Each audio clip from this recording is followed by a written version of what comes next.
Para entendermos o diodo, vamos fazer o seguinte desenho. O diodo ele é constituído de materiais semicondutores, aqueles que explicamos no início do nosso curso. De um lado do diodo é aplicado um material semicondutor em que vai ter uma carga mais positiva. Já vamos explicar como que se ocorre, como que passa essa situação.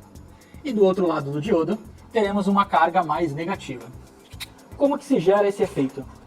Esse efeito é gerado através de um processo chamado de dopagem do material. O material semicondutor ele é muito próximo de um isolante do que um condutor. E o que nós fazemos para melhorar a sua condutividade? Nós inserimos uma molécula, um átomo de um material condutivo para cada 10 milhões deste material semicondutor. E essa molécula, ela pode ser uma molécula mais negativa, com um elétron na sua última camada, uma molécula já com um elétron sobrando na sua formação, ou pode ser com uma molécula de um elétron faltando. Isso é chamado de lacuna. Então nós temos aqui um átomo. Imagina que eu tenho aqui uma molécula que normalmente é eletricamente estável ou neutra, né?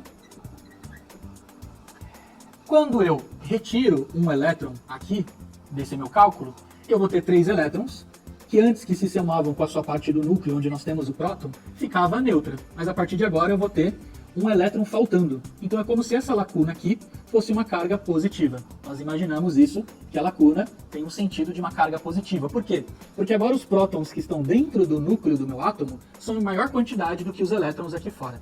Ok? Então isso é tornar que uma molécula tenha uma lacuna na sua característica do seu átomo.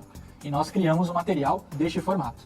Para o material deste outro formato, basta fazer algo ao contrário. Nós tínhamos ali 4 moléculas que tornavam esse material estável, e o que nós fazemos? Adicionamos mais um elétron, né? Que todos os elétrons, como nós sabemos, têm a carga negativa.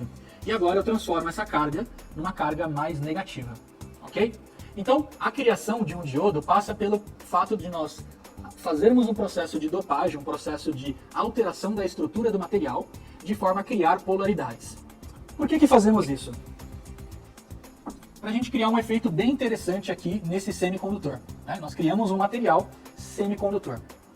Quando eu crio um circuito em que aqui eu vou ter várias lacunas e aqui eu vou ter vários elétrons, o que vai acontecer com o positivo e o negativo, como nós bem sabemos? Eles vão ser atraídos. Então nós vamos ter aqui o elétron sendo atraído pela lacuna, que é positiva, e a lacuna sendo atraída pelo elétron. Nós vamos gerar o que é chamado na eletrônica uma área de deflexão, que bem na base que liga os dois materiais, eu vou ter alguns elétrons indo para o lado P, gerando na parede uma carga negativa, e eu vou ter no meu lado P algumas lacunas que são positivas sendo enviadas aqui.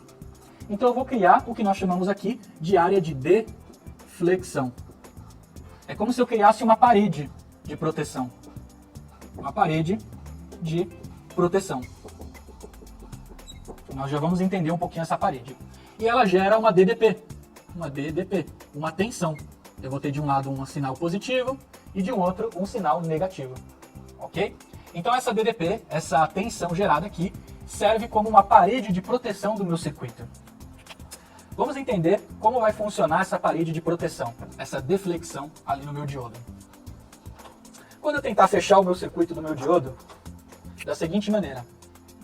Esse lado aqui aterrado, o lado conectado ao N, e esse lado com uma tensão positiva, sendo enviada para o lado da letra P, do material P. Ok. Quando eu enviar uma tensão positiva, o que vai acontecer aqui internamente? Se eu estou enviando como se fossem átomos com lacunas, eles são de carga igual ao material P, então eles vão empurrar o material P em direção à parede. E o que vai acontecer com os elétrons no N? Ele vai ser atraído, né, novamente para a minha tensão que eu estou alimentando. Então eu vou fazer com que tenha uma pequena diminuição da minha parede, fazendo com que ela fique um pouco mais frágil. As paredes dependem do material. O que quer dizer depende do material? Ela tem uma tensão de ruptura. Normalmente o material silício, que é o material mais usado na fabricação de diodos, tem uma tensão de ruptura igual a 0,6 volts.